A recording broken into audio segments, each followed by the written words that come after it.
Good morning. I hope you all are having a great Monday. Thank you. President's Day here and here. Mount Hood has traditionally always met during President's Day. A lot of people ask me questions about that. Just the messenger. But either way, nice to have you all here, and I hope you're having a great day. So what we're going to do today, we're going to start lecturing over Chapter 12. And this won't be part of the midterm, but I'm kind of running out of lecture days. We're getting closer to the end of the term. So in order to make this all fit in, I've got to start this material right now. So it'll be over kinetics, which is the speed of reactions. And this is actually a pretty interesting section. We're getting away from solids, liquids, gases, solutions kind of stuff, and into a different kind of area, which is pretty fun. Wednesday, a couple of things. First of all, make sure you bring the exam prep 2 worksheet. So just like there was an exam prep 1, which was a couple of questions to get you ready for the midterm, exam prep 2 will be due on Wednesday as well. The freezing point online lab will be due. If you want to bring a printed copy, that would be awesome. You can also do it by email, but I prefer it all printed, but it's up to you. Definitely, though, bring a printed copy of the Kinetics 1 in-class lab. We will go to 2507 on Wednesday. We're actually going to do some experiments. I'm going to try from now on to just make us go to lab anytime. It won't be what I'm kind of a perfectionist, so it may not be perfect, but we're going to go. So anyway, it'll be kind of fun. We'll also do some review stuff on Wednesday for the midterm exam, because Wednesday night, midterm 2 will be released. You can work on it and then turn it in by Friday, 9 a.m. Should be pretty cool. The format of the midterm should be pretty similar to the other one we've taken. This is a normal due date now, back to Friday at 9 o'clock. Any questions, any of this kind of stuff? Awesome. So this new section is one of my favorite sections. We're going to start talking about why things happen, and that's kind of a cool part, because we're getting beyond just A plus B makes C kind of stuff and starting to think more a little bit deeper about things. And part of the answer to all this is the study of speeds of reaction, kinetics. And some practical uses of kinetics definitely are catalytic converters in your car. And in the 70s especially, wow, in places like LA, they had such problems with smog. And it was mostly because the exhaust from cars was making lots of stuff in the air and polluting and stuff. And so a catalytic converter was really a great thing to make our air more breathable and stuff. In the catalytic converter, you have a lot of expensive metals. And as you've probably heard, there are some people who go around that rip off catalytic converters from cars when you're not there. I don't have much to say about that, but anyway, the reason for them being so expensive is that the pieces involved in transforming car exhaust into something more breathable is due to a lot of the heavy metals. So they'll have platinum and stuff like that in there, which are pretty expensive, and we'll talk about that. But more importantly, this little slide right here is kind of interesting. We have a piece of paper, some iron nails, and a diamond, all right? And we're going to see in not only this chapter, but several of the upcoming chapters, how all three of these substances are destined, if you will, to break down. So the piece of paper will turn into ash, the iron nails will turn into rust, which is an iron 3 oxide, and even diamond itself will break down. All right, it's going to break down into graphite. But there's no reason to go right away and start selling your diamonds, all right, in the fear that you'll lose out on something really valuable. Graphite is what's in pencils. Diamonds, of course, are much more expensive. The reason for the differences in these three is because of the time required to make the reactions go. And diamonds turning into graphite, we're going to see, is something that's going to happen, but the timeline is super slow, all right? So, like if you're like, oh man, Russell said all my diamonds are going to break down, and you go to the hawk shop or whatever. No, don't do that. Because the time required to make diamonds go to graphite, thousands of years. So your children's children will be able to enjoy your diamonds with no problems, all right? However, if you look at the history of the universe, if you will, yeah, this is going to break down too. So our perspective as human beings becomes a part of this section, all right? Because we're used to things either happening like that or maybe in our lifetime. And these two are going to happen faster, like having you put a light to a piece of paper and it burns right away. You leave the iron nails, you'd see them rust. But anyway, we're used to seeing those kind of things in our lifetime and what we're used to. This one we're not used to seeing, but all of this plays into a factor of the study of time. So kinetics, this next section, pretty important, all right? There's a lot of really interesting insights you can gain from this section. Besides catalytic converters and talking about diamonds breaking down, one of my favorite applications of kinetics is the Shroud of Turin. Now, this is a place where I'm getting uncomfortably close, perhaps, to spirituality. And I'm not going to influence any way you feel about it, all right? And so here's what Shroud of Turin is, man. Shroud of Turin is supposedly the cloth that they placed over Jesus when he died, all right? And a shroud is what they do. And it was something that's been very hallowed in the Christian tradition for a long time. And in the 1900s or so, they did some photography of the shroud, and they took, well, here it is up here, and they did like an inverse photo. You make the darks lights and the lights black, and sure enough, it sure looks like there's a face. The face of Jesus? Who knows? Well, darn scientists, 50s and 60s came around, they thought, is this really Jesus? So they did some analysis based on stuff we're going to talk about in kinetics, half-lives and stuff like that. And they found that the shroud was not, say, 2,000 years old, which is what you'd expect for if it really was Jesus. It was more like 400, 500 years old, all right? And 400, 500 years, there was some rogue knight who used to wander around and do like tricks on people. And they felt that maybe he somehow swindled the church into believing this was the shroud, and it wasn't. Well, then some people came back and said, well, they didn't analyze the full shroud. They only did a corner where there was contaminants and stuff. And they go back and forth as to if the shroud is real or not. I don't care what you believe, all right? You can believe it is the shroud of Jesus Christ himself, or you can believe it's horseradish, and I don't care, all right? But what I do want you to do is be able to understand the science behind the discussion, all right? And that's where this section is really interesting. Going about kinetics, you can make a better and better informed decision as to if you think the shroud is right or not. And again, I don't care which way you do, I really don't. But I want you to come to the table with some science behind you, not just, your feelings and stuff like that.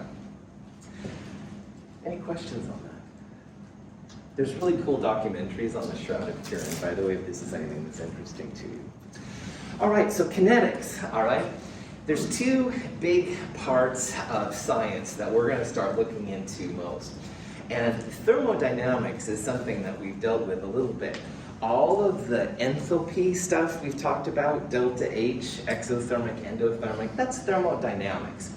In thermodynamics, we can tell if a reaction is product favored or reactant favored. All right, and product favored means the reaction's going to go, and a reactant favored means the reaction's not going to go. So I like to think about thermodynamics as kind of a thumbs up, thumbs down. Thumbs up, it's going to happen. Thumbs down, it's not going to happen. But the thing is, thermodynamics will say, yes, this reaction's going to go, no, it won't, but it doesn't tell how fast it's going to take to have it happen. And that's another really interesting part about all of this. Because in our lifetimes, 60, 70 years, whatever, all right, if you don't see something happening, it might feel like, oh, that reaction's not going to go. But in reality, some reactions are just so slow that they don't occur in our timeline. So kinetics, which is the function of this chapter, it's the study of reaction rates, which tells how fast it takes for a reaction to occur or not. So kinetics is basically two parts to it. Reaction rates tells how fast a reaction is going to go. And in order to understand why reactions are fast or slow, they also will study what's called the mechanism of the reaction, how you get from A to B, okay? The mechanism is another very interesting thing that can be kind of a trip. Let's say that I said, hey, Ben, I haven't seen you since last Wednesday, and I want to go say hi to you. I would shake your hand, but not during COVID. Sorry, man. So anyway, I can walk around like this, and I can say, hey, man, what's going on? This is the most normal way to get from where I was to there, all right? That is the mechanism that a person would normally want. However, because I'm a dork, maybe I decide to go over here, and as I get older, it's not quite as much fun, but anyway, I could also go this way and say, hey, Ben, what's up, man? So notice that beginning to ending, over there to in front of Ben, same ending, same beginning. But the way I got to Ben was different, all right? The first way was what you would expect, me not talking normal, being like a normal person. This part going over the bench, a little weird, all right? But it is an alternative way to do it. And I kind of also went to Ben by going up there behind Alfonso and around this way too. That's kind of what a mechanism is. It tries to explain why some reactions are faster or slower. So me walking the normal way to bend is probably the most efficient, all right? But me going over the top might make it a little faster. It takes a little bit more energy to happen. We're going to explore both the reaction rates and the mechanisms in this chapter. We'll start with talking about reaction rates, how that works, and then we'll go into mechanisms a little later. Any questions, any of this stuff? Sweet. Okay, so kinetics versus thermodynamics is a type of a theme we're going to be exploring in the next several sections, not only in this class, but in Chem 223 as well. And in order to understand them, wow, you can really start understanding more about reactions and how they work. So the rate of a reaction, and by the way, every time you see rate, just think speed, okay? That's really what it is. And a reaction rate in chemistry is a type of a speed. Now, if you take a car and you drive to Hood River, you'll have a speed, we'll say 65 miles per hour, giving a take on your adherence to local government mandates. But anyway, it's going to be so many miles per so much time, all right? And in chemistry, a speed is usually how much concentration is used up per time. So in this world, it's usually moles per liter or just moles. And it's how many moles per liter are used up in so much time. And it could be per hour, it could be per second. It's hard to say, something like that. In this picture, we have a time at the top, so 0, 20 seconds, 40 seconds. And the A, the red A, is turning into blue B. So initially, we don't have any blue B, but we've got 1 mole of red A. And you can see then after 20 seconds, well, there's quite a bit of blue now, so the moles are almost equal. And we're going to see at 40 seconds, a lot more of the red A is gone, and we have more blue B. So in chemistry, we think not only about reactants turning into products, but we also think about how fast the products are appearing. So you can think about it as reaction amounts are going down, and the product amounts are going up with time. And if we're a good chemist, we're going to think about both reactants and products with time and think about what speed means. Any questions? Any of this stuff? Cool. So in chemistry, unlike a speed of a car, all right, we should think about both reactants disappearing because they get used up, and we should also think about products appearing. Now, most of these things are change in a reactant, change in a product, and because reactants are disappearing, usually we would end up with a negative sign, i.e. the final amount is less than the initial amount. On the other hand, because products are appearing, their final amount will be greater than the initial amount. So there's a negative sign usually with reactants and a positive sign usually with the products. So chemists have developed a system to describe the reaction rate, the speed of a reaction for any reactant or product. And it's kind of cool. So first of all, for this reaction right here, which is dinitrogen tetroxide going to 2 nitrogen monoxides, the speed or rate, first of all, notice the signs. The reactant had a negative sign in front of it, and the product had a positive sign in front of it. Because reactant rates are usually negative, putting a negative in front of that will make them positive. All right, so we're basically making all the speeds positive by putting a negative sign in front of a reactant. But the other thing that chemists do, and this is a little weird, they go 1 over the stoichiometry. So notice that the NO2 had a 2 in front of it. There's a 1 over 2 in front of it. And N2O4, which is just a 1, you can think about that as 1 over 1. And why they do that is because 2 moles of NO2 are used up for every 1 mole N2O4. Without this 1 over stoichiometry, the speed of the NO2 would be quite a bit higher than the speed that the N2O4 would be decreasing. 2 moles appearing versus 1 mole disappearing would make that kind of thing. So the first thing I want to tell you that's really important is that when chemists talk about the speed or rate of a reaction, the reactants get a negative sign in front of them and products are positive. And the second thing, you always go 1 over the stoichiometry, 1 over 2. Questions?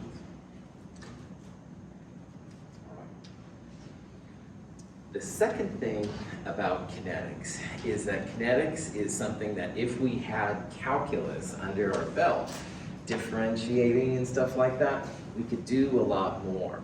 So you're going to hear about different types of kinetics and stuff, but we're talking about just overall speeds to make it easier. So in this case, here's nitrogen and oxygen making nitrogen monoxide. So nitrogen and oxygen are reactants, and NO is a product. So if you look at the N2 over time, the speed for the N2, there's a negative in front of it. And the O2 over time also has a negative. But when it comes to the NO, which is down here, it's a positive sign. That's the reactant versus product thing. All right, reactants get negatives, products are positive. And also, because NO is appearing, there's a 1 over 2 right there. That 1/2 is that. And by the way, delta, like delta T, final minus initial. Here we're seeing 2 types of deltas. In this case, it's for N2, it's the final N2 minus the initial N2 concentration. We're also seeing delta time, that would be final time minus initial time. In this graph, this is in a microsecond, like if you wanted this point, it would be 20 seconds minus 0 seconds. So. Any questions? So remember that reactants get a negative in front of them, and products are just positive. And if there's a stoichiometry that's not 1, then you go 1 over that number to figure it out. Okay. So here's a reaction where you're taking some blue dye and you're basically adding bleach to it. And bleach is really good about taking the colors, if you know, like washing your clothes or something like that. So in this reaction, we're basically monitoring how long it takes for the dye concentration to go pretty close to 0, i.e. when the blue color goes away. And there are ways to measure the concentration. So this y-axis right here is nothing more than the amount of the dye that's present. And you can see that as time goes down, there's less and less of the dye, like the concentration's going down. So the concentration of the reactant goes down with time, the reactant's being used up, okay? Pouring bleach into a beaker of water and blue food dye converts the dye molecules into a colorless form. The timer indicates the progression of the reaction. If we plot the concentration of dye molecules at various times over the course of the reaction, we can determine the rate of the reaction. This is a kind of a rate called an initial rate. It's the speed when the reaction starts. And dye here is a reactant, so there's a negative sign in front of it. And so what they've done is they compared the time for 1 minute versus 0 minutes.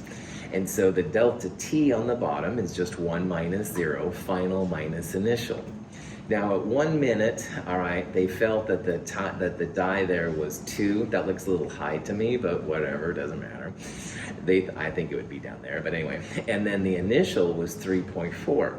So you can see it's final concentration minus initial concentration. This is just the factor that's used there. And this number right here, 1.40 times 10 to the minus 6 molar per minute, that's a speed. Now again, with a car, that would be like miles per hour or something like that. All right, in chemistry, this is molar per minute. All right, molar means moles per liter. It's how many moles per liter are being used up per minute of time. And that's a type of a speed in chemistry.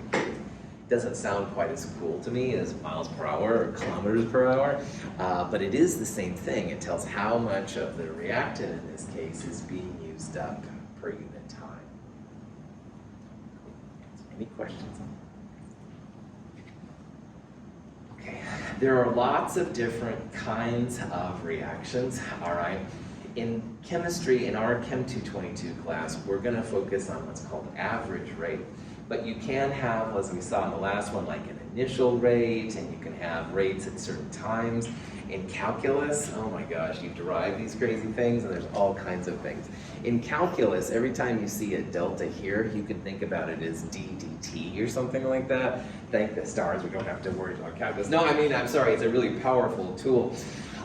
Regardless, all right, all these deltas, final minus initial, and divided by times, all right?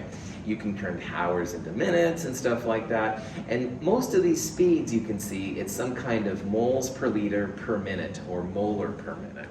And those are the kinds of speeds that we deal with. Don't lose any sleep about these different types of reactions. We're gonna focus in this class on the average rate. And again, it's final minus initial concentration divided by the change in time.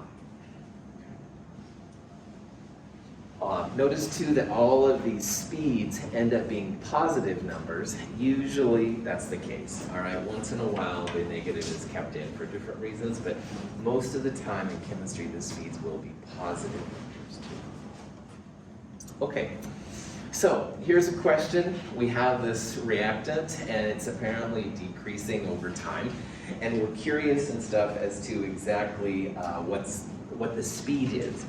And again, speed is always final minus initial. The concentration goes on top and the time goes on the bottom.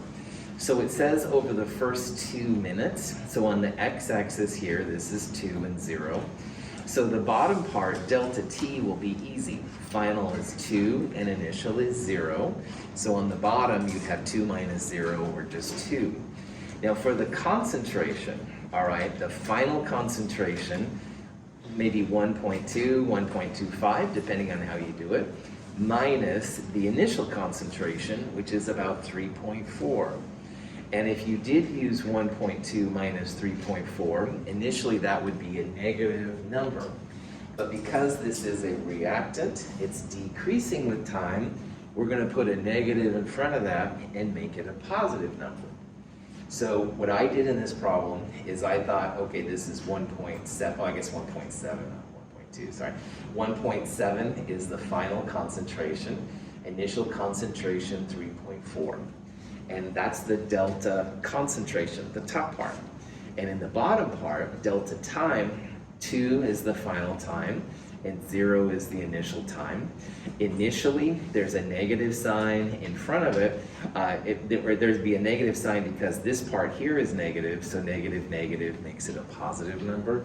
So in this problem, I calculated 0.85 molar per minute, or moles per liter per minute. Remember, molar is just molarity. It's moles per liter. So people will sometimes say then molar per minute, but you can also say moles per liter per minute. No problem. Oh boy, speeds in chemistry. Yeah. I'm getting too excited. Questions? Now, there's different things that affect the speed of a reaction. And a lot of these things kind of make sense, I think, to how you and I operate as human beings too. So for example, more concentration will definitely affect their speed. If you have a lot of a reactant, it'll go by really fast, or it'll take, at first it goes faster and then it goes easier. The reactants can interact more, they can collide together. Surface area is a little different maybe, but the more surface area you have, that's where the reaction takes place. So if you have a big, like football field size surface area versus the size of your pinky, you're gonna have more speed, if you will, in the greater surface area usually. Temperature definitely is important. Like today it was a little cold, gonna be colder I guess tomorrow, oh boy. Anyway, I wasn't feeling quite as jazzed up as if the weather's nice and blue skies and all that jazz. So temperature will affect the reactions as well. And one thing that's kind of important that we'll talk about in this section is called a catalyst. And in Chem 221, if you did the percent KClO3 lab, we used MnO2, manganese 4 oxide, to make the reaction go faster. Catalysts are just chemicals that make reactions go faster, but they're not used up themselves. And so in our KClO3 lab, we added MnO2. It just made the KClO3 break down faster, but the MnO2 itself was still okay. Catalysts are what people use in catalytic converters to make the exhaust better. That's why they're expensive. We'll talk about that. But the important thing is that you can reuse a catalyst many times, and it will still be efficient. So let's talk a little bit about these 4 different factors and see what's up. In the test tubes is hydrochloric acid. On the left is a 0.3 molar solution, and on the right is a 6 molar solution. If we place a strip of magnesium metal in the 0.3 molar solution, the metal begins to react slowly.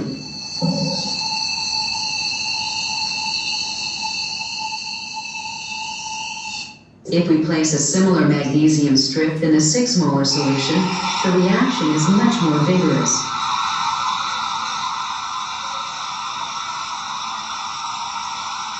Within moments, the reaction is complete. Meanwhile, most of the magnesium in the 0.3 molar solution is still in solid form. So this video shows the difference between using 0.3 molar HCl versus 6 molar HCl. And the reaction is magnesium metal reacting with hydrochloric acid to make magnesium chloride and hydrogen gas. But notice here on these graphs, all right, the x-axis is the same, 0 to 600. This red line, very steep, all right? And that just means that it reacts super fast, and you could see that, right? Like this test tube was done a long time, and this one was still going, all right? So this reaction, very steep, it reacts very quickly. On the other hand, 0.3 molar HCl is a little bit more gradual. It does react, but it takes a lot longer. Like we'll say 400 seconds, this takes probably less than 10 seconds to make it happen. So the concentration of the HCl played a big factor. If we used, say, 12 molar HCl, this would be even steeper. On the other hand, if we used 0.01 molar HCl, then it would be even slower. So as a chemist, you can decide how fast or slow you want your reaction to go sometimes, and then use the appropriate chemical to make that happen. Sometimes it's good to have fast, sometimes it's not so good, so. On the plate is a pile of Lycopodium powder. If we aim a flame at it, not much happens. If, however, we take some of the Lycopodium and then spray it into a flame, the combustion reaction is explosive. The more surface area of the Lycopodium particles that is exposed to oxygen, the faster the reaction. So Lycopodium powder is something that I had not heard of before, but anyway, it comes from ferns, all right? It's like the spores and stuff. And if you have this Lycopodium powder concentrated like on the ground, It doesn't react very efficiently. Like you can see that they used the Bunsen burner and it just kind of sat there. On the other hand, if you spray with like a pipette or something, you spray the lycopodium powder through a flame, oh my gosh, then it's really exciting. They use this sometimes in magic shows, you know, whoa, and they'll throw this in the fire. All right, anyway, I'm getting too excited. Anyway, lycopodium powder here, same substance, but you're seeing that you've got a lot more surface area when you can spray it and when you have the individual particles floating through. As a mass, it's not very reactive. So this is how the surface area can play a factor. If you can get more surface area, then usually you have a faster reaction than if it's just concentrated in bulk. So. Hydrogen peroxide in water decomposes slowly at room temperature. In the presence of manganese dioxide, however, the decomposition occurs much more rapidly. The reaction produces oxygen and water.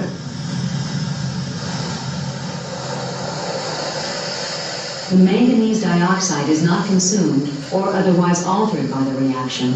It serves only as a catalyst and makes the reaction occur more rapidly. Buy hydrogen peroxide at the store, it usually comes in a brown bottle and it says keep refrigerated upon opening. The the H2O2, excuse me, will break down into water and oxygen, and this is going to happen regardless. So if you keep it in a refrigerator, it slows it down. Brown bottle keeps the light from reacting.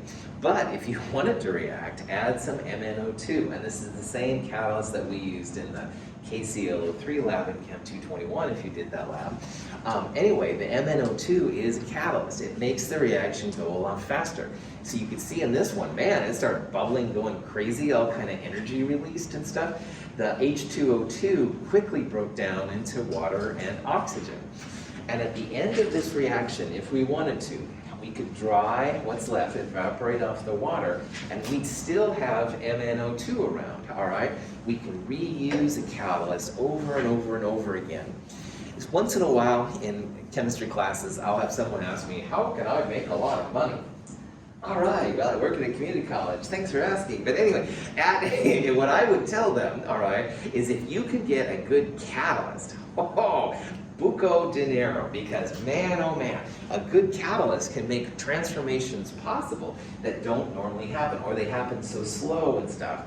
And so sometimes there's stories of people dealing with catalysts and stuff that they do make a lot of money. So if I had to say one way that you're going to make money, okay, wow, look into catalysts, because a good catalyst is worth a lot of money. It makes things happen faster that wouldn't happen, and you can reuse it over and over and over again. Good catalysts have sometimes transformations like 10 to the 9th, which is like 1 billion transformations per molecule. And that's pretty significant. It's not unlimited, all right, eventually the catalyst will break down too, but they do get a lot of bang for their buck. Anyway, MnO2 is used for academic settings because it's relatively cheap. You can reuse it or just throw it away, it's so cheap. That's why it's used here for H2O2, KClO3, stuff like that. Any questions? Yeah, keep Have people like ever tried to make catalysts for like diamonds? Right on. Diamonds, the only way you can do diamonds from carbon is to super pressurize it, and that's more of a physical, like mechanical process. So I've never heard of anyone having a successful graphite to diamond thing using a catalyst. But that being said, if there was one out there, heck yeah. There's a place in Gresham now that's making artificial diamonds. And I've never been there, but as I understand, they've got super high pressure kind of things. And man, Caden, if you could find a catalyst for something like that, they'd want to talk to you. They'd take you out to lunch. So that decrease the value of diamonds? Well, I mean, if you flooded the market, then yeah, and Boers and those kind of groups have some kind of control over the diamond market, as I understand. But but anyway, let's F the system, man. So I mean, no, let's see what happens with the science and stuff with it from there. Awesome, great question. Great question. All right. Another thing that affects how fast a reaction goes is certainly temperature. If we pour equal amounts of hot and room temperature bleach into separate beakers of colored water, we see that the hot bleach on the left destroys dye molecules more rapidly than the room temperature bleach on the right. So bleach and blue dye is used a lot because it obviously shows the color transformations, but you can see here how the warm temperature, the reaction occurred a lot faster than it did at room temperature. Now, that being said, it still happened at room temperature, it just took longer, all right?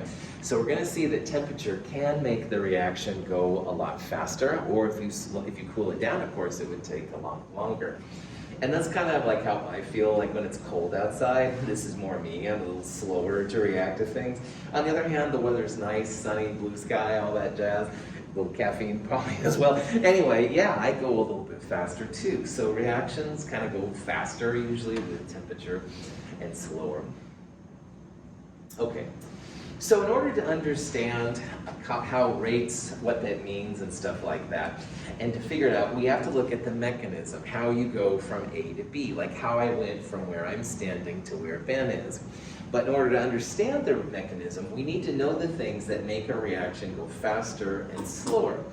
And so what we're going to do in the first part of this chapter is look at what's called the reaction rate. And reaction rates will look at the concentrations of the reactants and sometimes products, although usually reactants, and they'll see, like, does altering the concentration make a reaction go faster, or does it do nothing? So the first part here, we're going to really focus on the concentrations of reactants and how they affect the speed. This is an example of a reaction. This is called Cis-Platinum, and it's an anti-cancer drug that's still used. The cis here comes from the chlorines, which are next to each other. When it comes to metals, we'll see this next term, when it comes to metals, if you have two chlorines that are next to each other, sometimes they refer to it as cis. If the chlorines were opposite, then they'd say trans. It's a metal thing. But anyway, it doesn't matter. This is cis-platinum, and it's reacting with water. And water pushes one of the chlorides out, and water takes its place right there. And scientists are always curious about things like anti-cancer drugs and stuff too, because there's a lot of money involved, a lot of health things. And they found that the rate or the speed of this reaction depends directly on the amount of cis-platinum being reacted. So if you have twice as much cis-platinum, your speed will be bigger. And if you cut the concentration down, your speed will be slower. But the question is, like, how did they determine that this was a direct relationship? And that's a great question. Now, one thing they can do, all right, is if you have a speed and you have a concentration, and you know that the speed is directly related to the amount of concentration, then this little thing is kind of handy. The speed, like I said, is like, instead of miles per hour, it's going to be some kind of moles per liter per unit time. So in this problem, it's moles per liter per second. And if you start with 0.00250 moles per liter cis-platinum, you can figure out the approximate time for the reaction to occur. And as an example of how I used to use this, I had this reaction that was pretty slow. But I was able to figure out a number like this, how fast the reaction goes, and I knew the amount that I started with. So I could calculate how long the reaction took. So if it said like 10 hours, well, that gave me time to go to the library and study journals, i.e. go drinking with my friends. I mean, go exploring the social boundaries of my institution. Anyway, I could figure out an approximate time. And let's say it said 10 hours. Well, I'd be back in 8 or 9 hours, because I don't always trust sig figs and stuff like that, to be totally honest. And then I wouldn't have to wait, though, that whole time, right? You had other time to do things. So this is kind of a useful thing. If you have a speed and a concentration, you can essentially solve for time. So in this example, time equals the cis-platinum concentration divided by the speed or rate. So this was the amount of the stuff we started with. This is the speed or the rate of the reaction. This reaction should take about 580 seconds to have it happen. So again, you calculate 580. I recommend coming back, 540 seconds. Maybe give yourself a little leeway just to make sure all the concentrations are right, sig figs are good, blah, blah, blah. But this is really handy, man. It'll save you time, keep you more efficient, let you do other things like look at journals in the library. Anyway, questions? So this is the utility of this kind of process. If you know that the amount concentration is proportional to the rate, it's easy to calculate how long the reaction should take. And again, you can then calculate how long it should take. I recommend getting there a little bit before this just to make sure that everything's right. But it can be a real time saver. Okay. So the question is, how do you find out if the rate is directly proportional to the concentration? And that's a great question. So chemists use what's called a rate law to figure out if the concentration is directly related to the rate. And so a rate law, or the speed, is equal to some kind of rate constant K times the concentration of reactants, products, whatever you happen to put into your reaction. Now the rate constant K is often the key to understanding how reactions work. And if you have a good rate constant, there's a lot of things you can do with it. K is nothing more than a number, all right?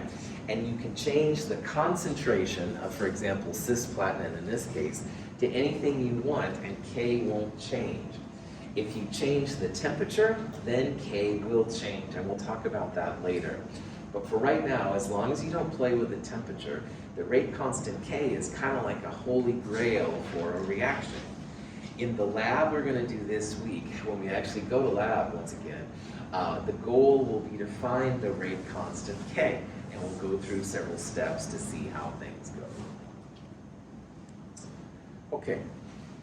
So for a general reaction, let's say that big A and big B are reacting to make some compound X. And little a and little b are the stoichiometries of the reaction. And also let's put in a catalyst C. Then a rate law, all right, rate is going to always equal K, the rate constant. And then notice here how we have A, B, and C. And A and B are reactants, and the catalyst is C. Usually, rate laws depend on reactants and or catalysts. Now, how much the reactants and catalysts affected is something else, and we'll talk about that here in a little bit.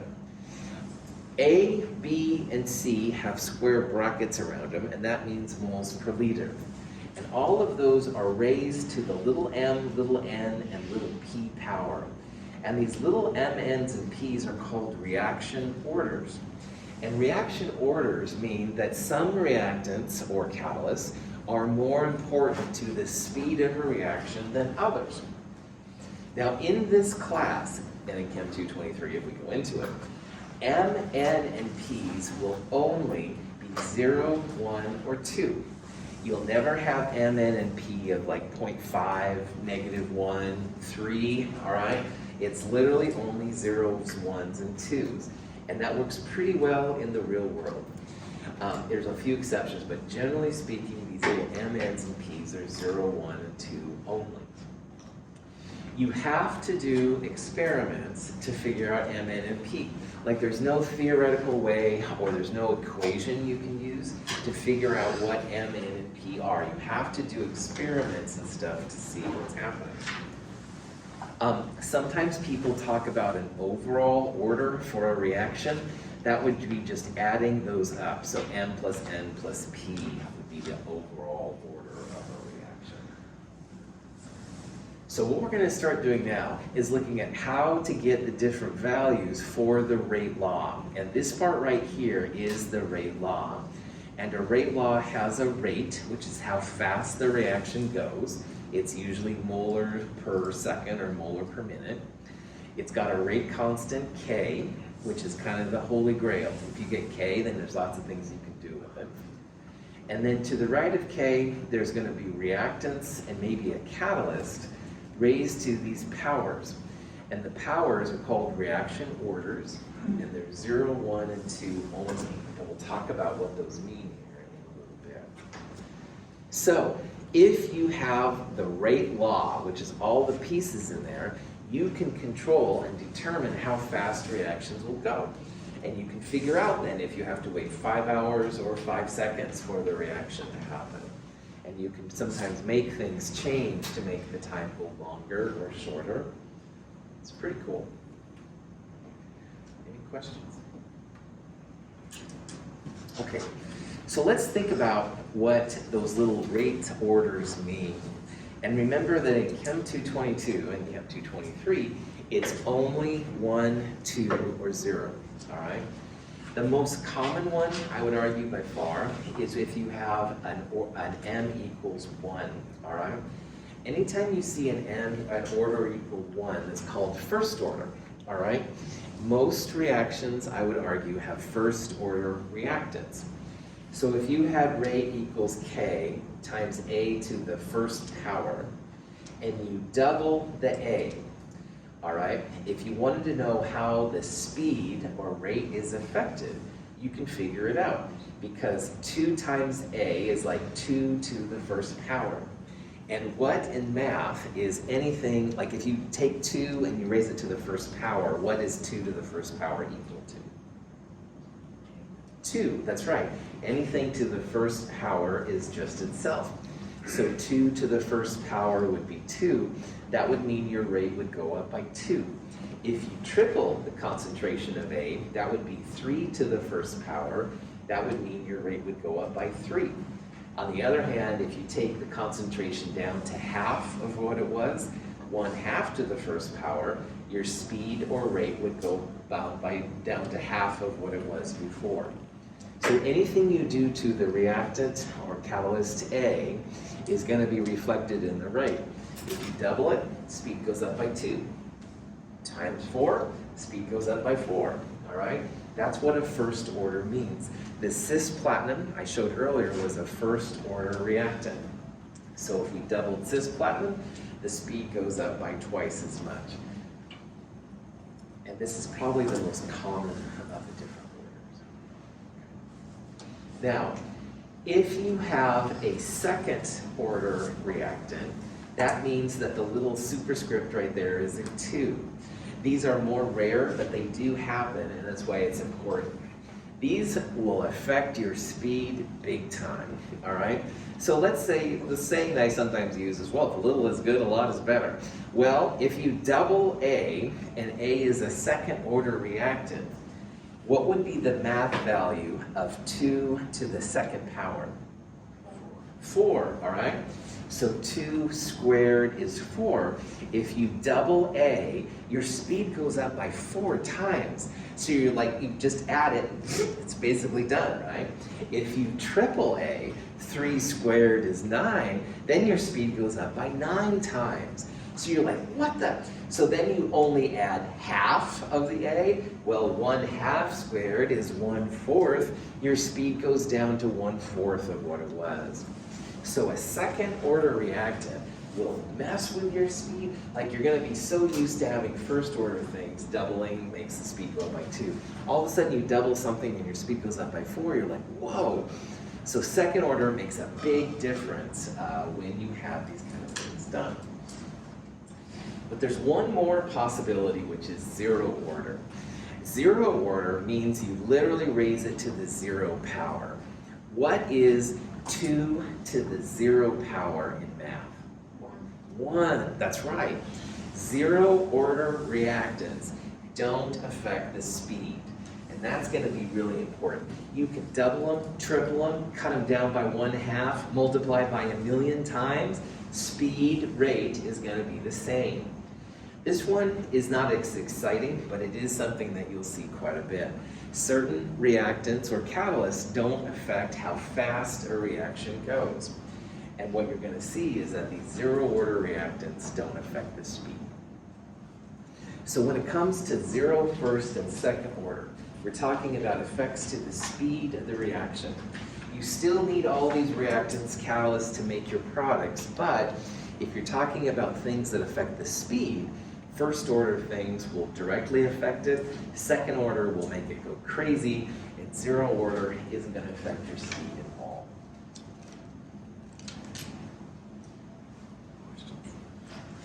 Okay, so let's see how we can calculate these kind of things. This is an example with ethanal. Ethanal is an aldehyde. It has a carbon-oxygen double bond, a hydrogen on one side making it an aldehyde, and a methyl group on the other. And ethanal breaks down into methane and carbon monoxide, all right? And so what we're gonna do here is we're gonna start with a certain concentration of ethanal, and we're gonna see how fast it disappears. And this is like the rate now of the reaction. The goal here is we want to find what this little rate order x is. And you can write the rate law, the generic rate law, as rate equals k. This is our one reactant to the x power. And we're trying to figure out here what x is. Trying to figure out what it is. And so what scientists do is they have several different reactions. So in the ethanal, the part in brackets here is 0.10. The rate or speed is 0.020 moles per liter per second. This is the speed. And scientists go through and they vary the concentrations. So you can see 0.1, 0.2, 0.3, 0.4. And notice here how the speed is changing, okay? It's going from 0.02 to 0.08 roughly. And if you go from 0.1 to 0.3, it goes from 0.02 to 0.182. The goal here is to find the little value of x.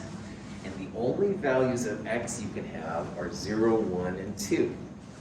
So let's just do a thought experiment here and think about what would happen if x was 0. What would we see over here on the rate?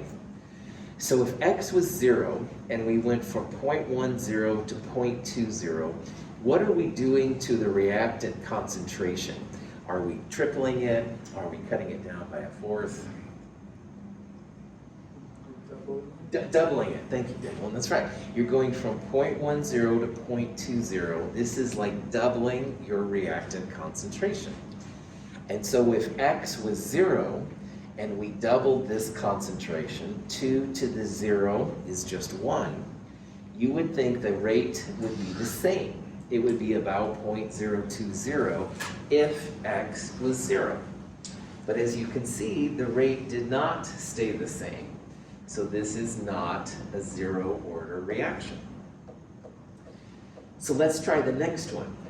0.10 to 0.20 again is doubling. And let's pretend that x is 1. So 2 to the first power is equal to 2.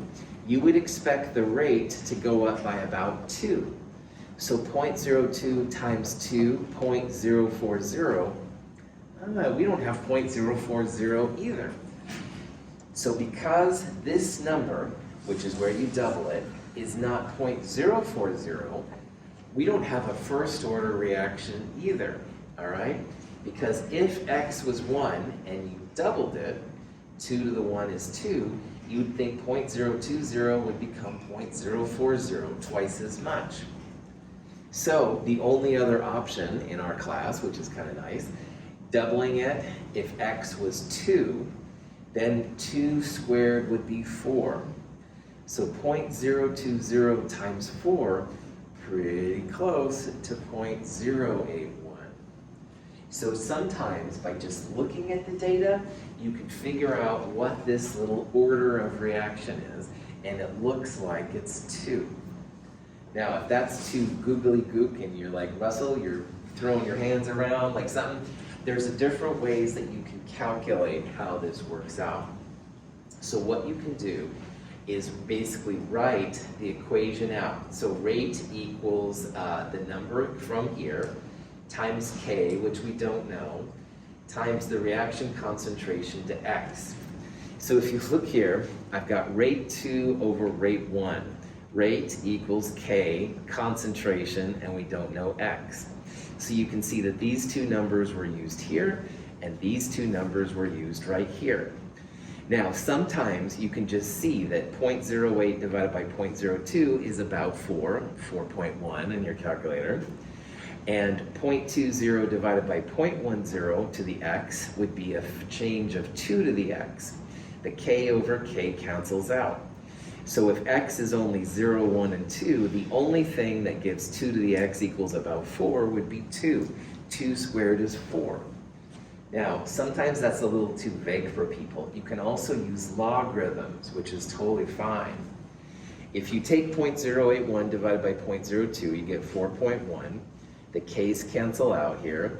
0.2 divided by 0.1 is like 2 to the x. So a log of 2 to the x, you can rewrite as x log 2. And so x, which is what you're trying to solve for here, log 4.1 divided by log 2.0. This is an alternate way to see that this is second order. Some people like using logarithms, some people can visualize it. I use both methods myself, I'll be totally honest. You can use natural logs, I use base 10 logs, but either one is okay. Questions on that? The important thing, though, is that in this problem, at the end of the day, somehow you're going to see that x is 2.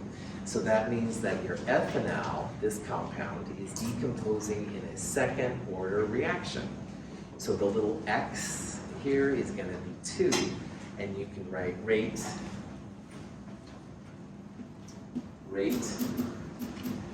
equals k times the ethanol to the second power, like that. That's what you would write.